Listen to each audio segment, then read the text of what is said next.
Ini untuk para dai, para ustadz yang nuduh bahwa Wahabi, Salafi itu teroris, membunuh banyak kaum muslimin. Ini benar atau tidak ini?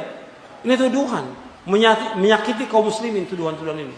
Allah akan tuntut di hari kiamat nanti perbuatan ini. Enggak segampang itu. Banyak kiai-kiai, dai-dai, beda pendapat nggak ada masalah. Oh, imamnya juga berbeda pendapat. Tapi diskusi dengan ilmu. Jangan katakan Wahabi sesat, Wahabi teroris, Wahabi ini haus darah. Diskusi ayo, kita diskusi. Antum kiai siapa? Ustadz siapa antum? Gus siapa? Ayo diskusi.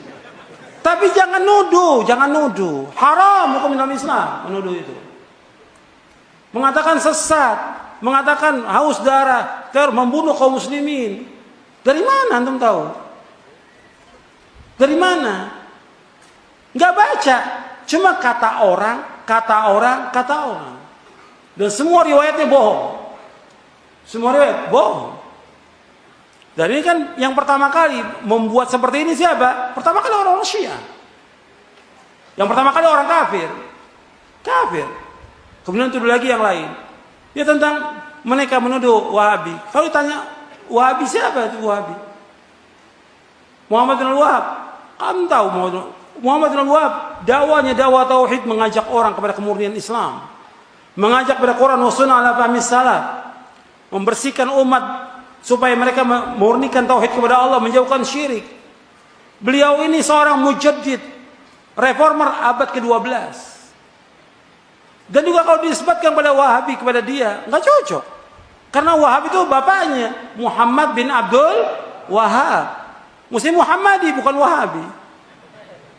Cuma karena dulu ada firqah yang sesat, dulu pada abad kedua Hijriah ada firqah yang sesat yang bernama Abdul Wahhab bin Abdurrahman bin Rustum. Dari mana? Dari Persia. Dari Persia. Dia tinggal di mana? Di Maroko. Di Maroko dan daerahnya semuanya, Aljazair dan lainnya, dia berkuasa. Warisan dari bapaknya. Dia mempunyai aliran sesat, Khawarij, Ibadiyah, membunuh kaum muslimin. Dan dia menalkan dari kaum muslimin, mengkafirkan orang-orang Islam yang berbuat dosa besar. Ini namanya Abdul Wahhab bin Abdurrahman bin Rustum. Ini sesat. Dan udah nggak ada lagi ajarannya. Sering para ulama menyebut tentang kesesatannya dia. Nah, dia ketika abad ke-12 datang Syekh Muhammad mendakwakan dakwah tauhid. Nah, difitnah. Oh, ini sama, mau disematkan apa ini? Muhammad bin Abdul Wahhab ini mendakwakan dakwah tauhid, menghancurkan kubur-kubur yang tinggi yang dibangun, melarang orang berbuat syirik, melarang orang berbuat bidah. Ini apa? Musuh nih. Sehingga para penjajah, orang-orang kafir dari Inggris, Perancis dan yang para penjajah itu, apa yang pas disematkan? Wahabi. Dan gampang. Supaya orang lari dari dakwah ini. Jadi yang pertama kali setan membisikkan kepada orang-orang kafir. Orang kafir membisikkan lagi kepada siapa? Kepada tokoh-tokoh ahlul bidah ini yang menyesatkan. Apa? Pokoknya yang gampang. Kalau ada orang yang mengajak orang kepada tauhid, melarang orang berbuat syirik, oh Wahabi. Mengajak orang kepada sunnah, melarang bidah, oh ini Wahabi. Ini tuduhan. Dan gak boleh seperti ini dalam Islam. Ini menyakiti hati kaum mukminin.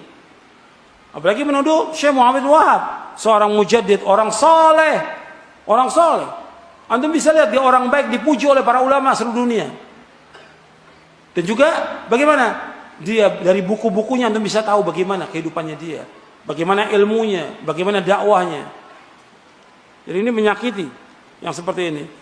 Mestinya orang Islam nggak seperti itu. Kita lihat mereka nggak mampu untuk diskusi, nggak mampu untuk adu hujah. Yang ada apa? Celaan. Sama seperti orang-orang kafir dulu. Orang kafir ketika Nabi mendakwakan dakwah tauhid nggak mampu untuk mengatakan jangan hati-hati kepada Nabi. Apa yang gampang? Orang gila, penyair, tukang sihir, supaya apa? Supaya orang jauh. dari dakwahnya Nabi SAW. Sekarang yang gampang apa? Wahabi. Kalau ditanya Wahabi apa nggak paham dia, suruh jelaskan. Kayaknya apa sih Wahabi nggak tahu. Jadi ini tuduhan, dan tuduhan ini berat di dunia, berat di akhirat juga. Makanya di sini akan dituntut oleh Allah, dan ini kebohongan. Dia akan memikul apa? Kebohongan dan dosa yang nyata sampai hari kiamat. Cukup sampai di sini kajian kita.